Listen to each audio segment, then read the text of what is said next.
Vasanth TV ரசிகர்களுக்கு வணக்கம். இன்னைக்கும் நம்மளுடைய தெரிந்து கொள்வோம் நிகழ்ச்சியில் தெரியாத பல விஷயங்கள் தான் தெரிஞ்சுக்க போகிறோம். MMA மிக்ஸ்ட் மார்ஷியல் ஆர்ட்ஸ் அப்படின்னு சொல்லுவாங்க இல்லையா, இதில் ப்ராக்டிஸ் பண்ணுற எல்லாருக்கும் டிபியா அப்படின்ற போன் உங்களுக்கு நல்லாவே தெரிஞ்சிருக்கும். நம்ம சைக்கிள் ஓட்டில் போதெல்லாம் அந்த பெடலை ரிவர்ஸில் அடிக்கும்போது டங்குன்னு வந்து ஒரு இடத்துல அடிக்கும் இல்லையா காலில், அதுதான் டிபியா போன் அப்படின்னு சொல்லுவாங்க. அந்த அடி என்னைக்காவது யோசிச்சு பார்த்துருக்கீங்களா? பயங்கரமாக வலிக்கும். ஆஹா, அந்த வலியை தாங்கவே முடியாதுப்பா அப்படின்ற மாதிரி ஒரு 5 நிமிஷம் இல்லைன்னா ஒரு 2 நிமிஷத்துக்கு உயிரே போகிற அளவுக்கு வலிக்கும். ஆனால் அந்த டிபியா போனு MMA அதாவது இந்த மிக்ஸ்டு மார்ஷியல் ஆர்ட்ஸ் பண்ணுறவங்களுக்கு ரொம்ப ஸ்ட்ராங்காக இருக்கும் அப்படின்னு சொல்கிறாங்க. எந்த அளவுக்குன்னா, அவங்க டிபியா போனை வச்சு யாராவது ஒருத்தருடைய காலில் உதைச்சாங்க அப்படின்னா அவருடைய காலில் இருக்கக்கூடிய போன் ஃப்ராக்சர் ஆகிறது கூட சான்சஸ் இருக்குது. அந்த அளவுக்கு ஸ்ட்ராங்காக அந்த டிபியா போன் வளரும்.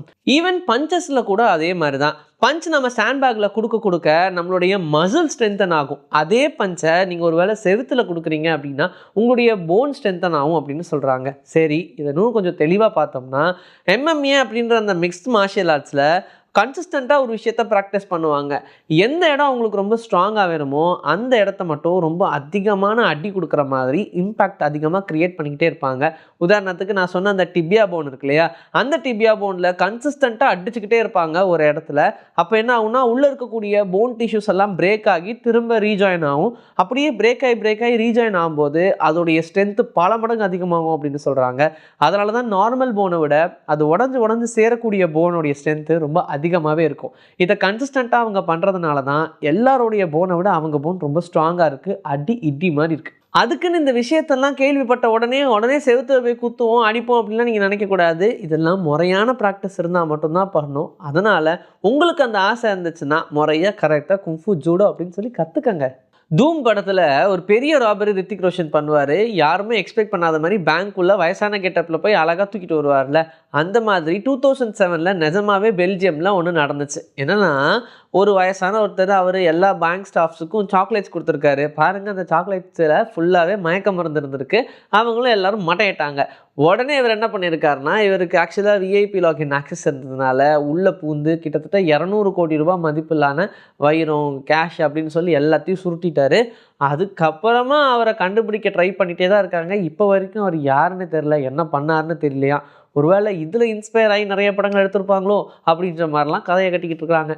20 கோடி ரூபாய் க்ரௌட் ஃபண்டிங் பண்ணி ஒருத்தங்களுக்கு கொடுத்துருக்காங்க அப்படின்னு சொன்னாங்க. சரி, அந்த அகமத் அப்படின்ற பர்சன் யார் அப்படின்னு பார்த்தோம்னா, ஒரு மாதத்துக்கு முன்னாடி அகமதாபாத்தில் ஒரு நல்ல ஃபெஸ்டிவல் நடந்துகிட்டு இருக்கும்போது திடீர்னு அங்கே கன் ஃபயர் பண்ணியிருக்காங்க 2 டெரரிஸ்ட். யாருமே அவங்கள பிடிக்காத நிலையில் அகமத் மட்டும் ரொம்ப துரிதமாக செயல்பட்டு அப்படியே பின்னாடி வந்து மடக்கி பிடிச்சிருக்காரு.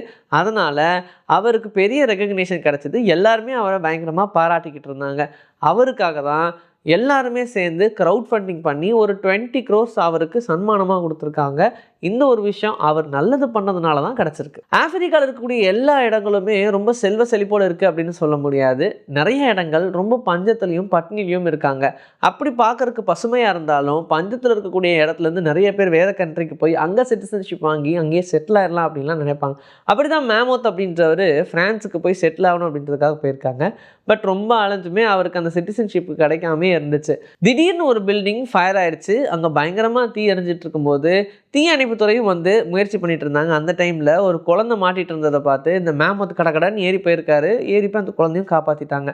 இந்த ஒரு விஷயம் தெரிஞ்சதுக்கு அப்புறமா ஃப்ரான்ஸ் கவர்மெண்ட் அவங்களுக்கு ஒரு சூப்பரான வீடியும் கட்டி கொடுத்து தீ அணைப்புத்துறையில் ஒரு வேலையும் கொடுத்து கூடவே சிட்டிசன்ஷிப்பையும் ப்ரொவைட் பண்ணியிருக்காங்க. மேமோத் எதுக்காக ஃப்ரான்ஸுக்கு வந்தாங்களோ அது வெற்றிகரமாக நடந்துருச்சு ஒரே உதவியில்.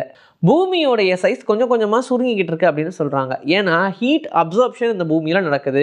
நிறைய வெயில் படப்பட என்ன ஆகும், ஹீட் அதிகமாக வர வர அது சுருங்க ஆரம்பிக்கலாம். அந்த மாதிரி சூரியனுடைய கதிர்வீழ்ச்சினால உலகம் சுருங்கிக்கிட்டே இருக்குது அப்படின்னு சொல்கிறாங்க.